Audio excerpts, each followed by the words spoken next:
Nick. Nick said, "Hi, David. I made a video to pitch to the pet industry.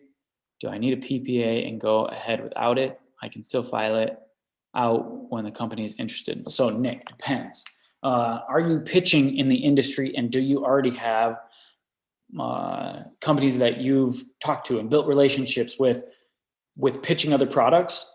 Then typically a lot of times that's the strategy you can take if you've already developed relationships. If you're new to an industry, if you've never pitched these companies before, they want you to have a PPA, not for you, but for them, because they want a time and date. And to get more specific about this, I was talking to a licensee and I was asking him about, patents, PPAs, all this stuff. And he was telling me, he's like, the PPA or patent filing by the inventor is for us as a company, because we need a time and date in space that says that you own this and we own that. And so we want inventors that have filed PPAs to come to us, not inventors that haven't. It means that inventors haven't done their due diligence. They haven't gone through the process. I said, well, give me a little bit more. What do you mean here?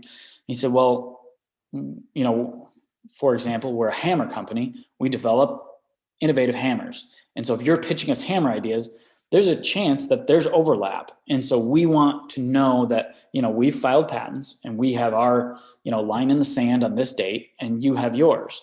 And so we have something to say, we've developed this product before and you developed it after, or vice versa. When it's you've developed it before them and you have filed IP, then they're paying you. And so it's a lot of times for the company, not to protect the inventor, but it's to get the company to feel comfortable looking at a product that's patent pending.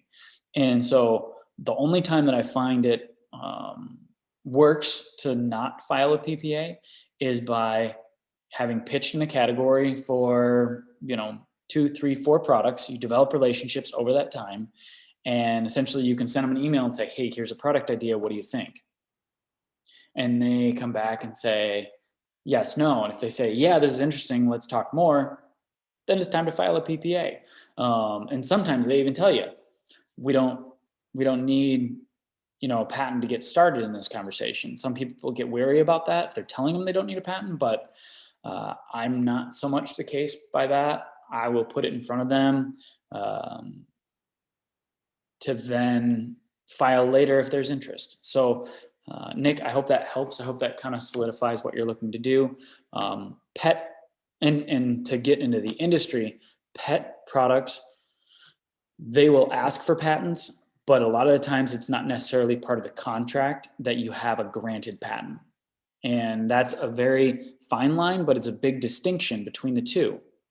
You have some industries like baby products where patents and granted patents are a must-have to get a licensing deal, where kitchen and pet products are a lot of times not necessarily the case, where you need to have a granted patent to have your deal go through. So that's a little bit about the pet industry.